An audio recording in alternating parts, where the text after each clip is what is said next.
Hey guys, Coach Adam talking to you again today. 2 videos in 1 week. I'm going crazy with the videos, getting back into it. Today we are going into the Ben Weider Natural, where Lana Dunbar won her first pro show.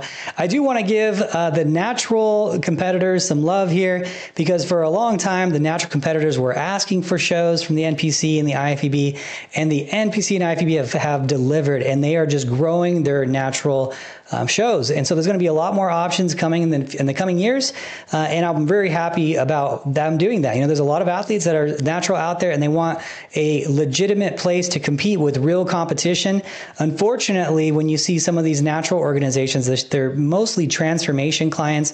You're not seeing the same level of competitors. So people have been kind of stuck in between. Do I compete in a lesser natural organization that has shows of, 30 people, 20 people in it, where the competitors are mostly transformations, or do I compete at a big disadvantage in open competitions when I'm natural and I'm always going to be forced to go up against that wall? So the IFBB listened and they said, hey, you know what? If you guys want that, we'll deliver. And this is an awesome show. And I wanted to go into these natural physiques too, because I think people see natural physiques and they think, oh, it's going to be like this crazy big difference. There is going to be a difference. There's of course, when you're using PDs versus natural, the course is going to be a difference, but it's not as extreme as people would think. So let's go ahead and go into these awesome physiques and jump right into it. So I'm really happy to say that Lana got her first pro win over the weekend. Now, if you guys remember, Lana is an Olympian. She did get to the Olympia in 2022. She took a full year off to grow and then came back, did a natural show and won that natural show. Now, how did Lana get to the Olympia being a natural athlete the first time? Well, Lana did it through the point system back in 2022. There was a different thing. Now it's win and you're in, and that is the only thing. But I believe it was 2021 and 2022, it might have been 2020 as well. I'm not, if I remember, I think it's just 2021 and 2022. There was a point system, and it was everyone who won would get into the show, but then they would also take the top 3 in points. And so you'd get points, for second place, you'd get 4 points, third place, 3, and so on. And Lana accumulated enough points. Now, how did she do that? She did 12 shows in 2022. 12 shows. And it came down to the last show. She just needed to get 5th place to get into that number 3 spot in points. And I believe it was Hawaii, if I remember correctly. She talks to my wife all the time. So I'm trying to remember the story. And she's also been on a podcast with me before. I love Lana. So I'm very happy that she did get there. It was like everyone was like cheering for it. It was an awesome thing to watch, that weekend. I kind of missed those point systems because it always came down to that last weekend of a few girls fighting for it, trying to get those points. I do kind of miss that. I think that was a good thing. But we do have like 60 people in the Olympia, and that's enough. So we don't need to open up any more windows for points, but it was a fun thing. I've been on the other side of that twice, where I had girls that just needed 1 or 2 points and then they just didn't get it at the end too. So it's fun, it's heartbreaking, but it does make it a really exciting time at the end of the year when that point system comes up. So very happy that she got there. Her first show back in 2024, said, hey, I'm a natural competitor. I'm going to do the natural opportunities. I'm going to get to the Olympia doing it this way. And it is still a Olympia qualifier, guys. So if you do the natural shows and you get to, you win, you're in the Olympia. And let's look at these physiques. These are some awesome physiques. Obviously, there's going to be a little bit of differences when you look at the overall muscle and the overall fullness, but not as significant as I think a lot of you would think. These are some really good athletes. When you look at their fullness of their glutes, when you look at the roundness of the hamstring on Lana, the good shoulder development, at the Olympia level, Lana could use more density, a little bit more just overall density to the muscle, a little bit more fullness to the muscle. I think that she'd benefit from a little bit of size to the legs, a little bit of size to the hamstrings and glutes, and honestly a little bit of size to the shoulders and lats too, with just a tiny bit more density, and she would be right there with those top Olympians. So the good thing is, it is only November. She has quite a bit of time already being qualified. So I'm not sure what her plans are, but my guess is that she's going to go right into growing and getting ready for this Olympia. She has ample time to grow, and maybe she could put on a couple more pounds naturally going into the Olympia from now till then. Very realistic for a natural athlete to do that. You know, the differences of natural versus enhanced I'll go into a little bit too, but her putting on 2 pounds from now to the Olympia, totally realistic. Let's go ahead and look at the backside of the athletes in this show too, and you're going to see, again, not a huge difference. Now, when you're looking at Lana from the back, the main thing that she needs is going to be this upper glute fullness. You could still see, you kind of see that separation line on her glute between her upper glute and mid glute here. That just needs more overall muscle to fill in that gap. So just a little bit there, but the tie-ins are good. You could use just a little bit more there. The hamstrings are good, could use a little bit more there, but all in all, a pretty great backside, needing a little bit more density in the back. You can see that the lats, they're a little bit straight up and down. I would like to see just a little bit more width to those lats and a little bit more density to those lats. And of course, on the shoulders, a little bit more overall fullness and roundness to these shoulders too, that you're seeing with Hye. I think her name is pronounced Hye. Sorry if I'm saying it wrong. It's Hye. You're seeing the shoulders are really, really good from the back. And actually in the back shot, if you're looking at the upper glute fullness and the tie-ins and the delts, I do have Hye actually beating Lana from the back, but I have Lana beating Hye from the front, and beating her pretty thoroughly from the front. And I think it just came down to a front back contest between those two, and Lana does win by the front farther than Hye wins from the back. So I do agree with the overall judging. Now, looking at, and people are like, oh, in the natural divisions, you don't have these tie-ins and whatnot. Like, yeah, you do. Like, look at these tie-ins right here. These are some really good tie-ins. A little bit more fullness to the hamstrings is needed. There's a little, you can see a little bit too much detail and separation on those hamstrings, but that is a really good fullness to the glutes. And you know, you just got, the only reason she's losing is because of who showed up that day, really. There's not a whole lot to work on that back of the physique, just a little bit in the hamstrings on her. Now, I also want to go into the amateurs that all got their pro cards, because I think that this is something that we don't go into too often. And a lot of girls just don't understand, okay, what do I need to look like to get a pro card in the natural organizations, right, or in the natural shows? And this is pretty much it. These girls all won their pro card.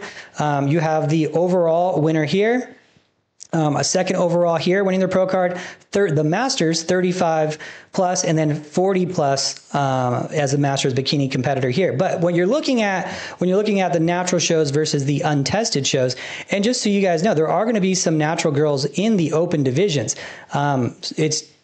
You know, some girls won't choose to do the natural shows. They're just going to go in the open divisions because it is tougher and they want the challenge. So you are going to run into that too. Maybe their genetics are just allow them to grow at that rate, but it is pretty rare that someone would be able to genetically keep up with people that are enhanced. You're going to need some awesome genetics. I mean, we're talking a fraction of a percent here of someone who can hang naturally with enhanced athletes. So that's why I think it's great to have both options for people. Now, when you look at these natural athletes, you know, the only thing different that you're seeing is there's a little bit less size, a little bit less density, but even then sometimes there's not, you know? So overall, look at these shoulders. Great shoulders, awesome clavicle width. Conditioning is still good. A lot of times people are like, hey, the conditioning is the biggest thing for natural versus enhanced athletes. Like, this conditioning all the way through is pretty much exactly bikini conditioning. Now, the fullness to the glutes and fullness to the hamstrings and overall density, yeah, that can use a little bit more, but there are amateurs that just turned pro too, so there is that. Now, looking on the backside, this is where I was really surprised, especially with the Masters. The Masters competitors, crazy good tie-ins. Look at that development. And that just shows you, you know, you can get there naturally eventually. It's just going to take you time. They probably got a little bit more years of experience lifting, and it's just going to take a lot more, you know, time than an enhanced athlete. So it's really, what do you want to do with that, right? But tie-ins on this overall winner here, crazy good. Now, the hamstrings are a little too separated, does need more overall fullness to those hamstrings to fill in those gaps, does need a little bit more overall fullness to the glutes, but those tie-ins are crazy good. So same thing here, more tie-ins are needed, more density to get those tie-ins to be, you know, compete as a pro level. But hey, maybe she takes a year and then does the Ben Weider Natural Pro Am next year, you know, and that would be perfect timing for her. And then she gets the Olympia next year, right? So a lot of awesome physiques. I think that people underestimate these natural shows, but there's a lot of great natural athletes. I would say about half of my athletes are natural as well. I work with both natural and enhanced athletes. So I'm really happy that it gives them the option versus trying to go over the, you know, beating out enhanced girls is going to be pretty tough. So I did want to go into that real briefly as well. Like, how much tougher is it enhanced versus natural? And I'm going to link a video in the description here, because there's a Jeff Nipper did an awesome video. This is actually just a cutout from his video that he did. So I'll link it in the description of what he did. But he went into a full detail of, okay, what's really the disadvantage of a natural athlete versus an enhanced athlete. And he'll, you know, watch that video if you really want to go into the differences of details. But these are basically some charts that he made going into it. Basically, they tested 4 different groups quickly. And this group was like their base group where there was no training, no PEDs. Obviously, they gained a negligible amount of muscle. Then you had the natural group basically training with no PED. So this would be like a natural show, gained about 4 pounds of lean mass during a 10-week period. Then you had the group training with PEDs, obviously gaining almost triple the amount. I think it was a little more than triple. I think it's 14 pounds, if I remember correctly, versus 4. And so there is a significant difference of a natural athlete. The differences were pretty surprising even to me. This one really got me. I was like, whoa, there is a crazy difference. Because a lot of times you'll have girls that say, hey, I'm just going to outwork the difference of natural versus an enhanced athlete.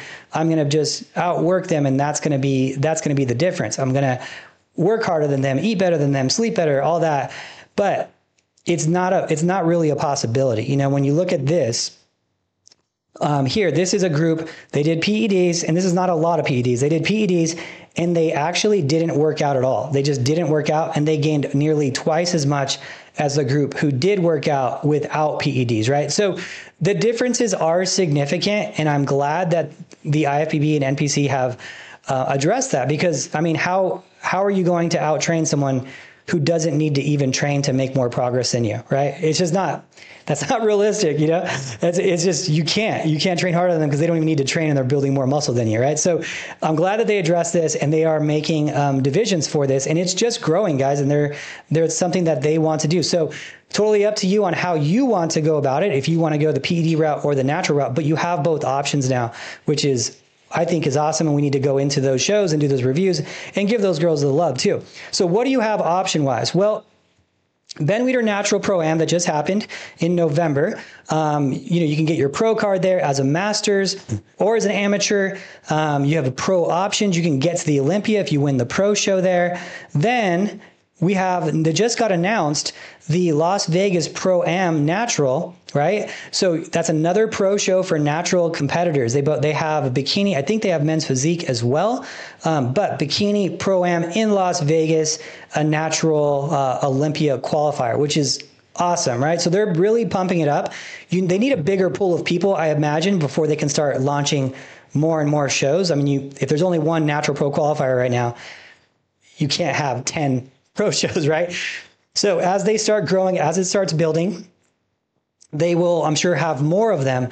One thing I think that I would love to see, and this is, you know, just my own thought, I would love to see like a natural world championship for an IFBB where they invited all natural athletes that have pro cards from other organizations. And if you win like top 3 there, you get your IFBB pro card, and then it kind of builds the organization faster. So you can get world champions from other natural organizations who say, hey, I want to compete in the IFBB and go after their world championship at that first show. And then, you know, you get your pro card there if you get like top 3 or top 5 or whatever it is at that, depending on how many people show up or whatever. I think that would be an awesome way of growing it, but we'll see what they end up doing. But one thing that just got announced, or I don't know if I'm the first one to mention this or not. I got approval before talking about it, but the Pittsburgh is going to be a huge show this year, guys. Pittsburgh, they're turning it into an expo type show, like an Arnold level type of show, Olympia level with like an expo, big fitness expo. I don't know what else they're going to have there outside of the bodybuilding. It's going to be a big fitness expo. And they are also going to be doing a natural pro qualifier at that show. I don't know if there's going to be a natural pro show with that. I don't know. But there is going to be a natural pro qualifier at that show too. So I'm sure details on that will be announced. I don't know if they're going to have a master's option there. But look at all these things that are happening for everyone that's natural in 2024. So I'm happy about it. I'm sure that my natural athletes are going to be happy about it too. Of course, they're not taking anything away from the open divisions. If you're a natural athlete and you want to compete against the top girls, you could still do that, of course, but at least you have these options now for the girls. And they listen to everyone. They listen to the coaches. They listen to the athletes. That option's there now, and I think it's great. And the physiques, honestly, are pretty damn good. It's not going to be easier, though, guys. It's not going to be much easier. The physiques are damn good. So anyway, with that, as always, teamelitephysique.com for worldwide online contest prep with me. Please leave your comments below. If you want me to do another video and assess a show that just happened, let me know. I'll talk to you guys later.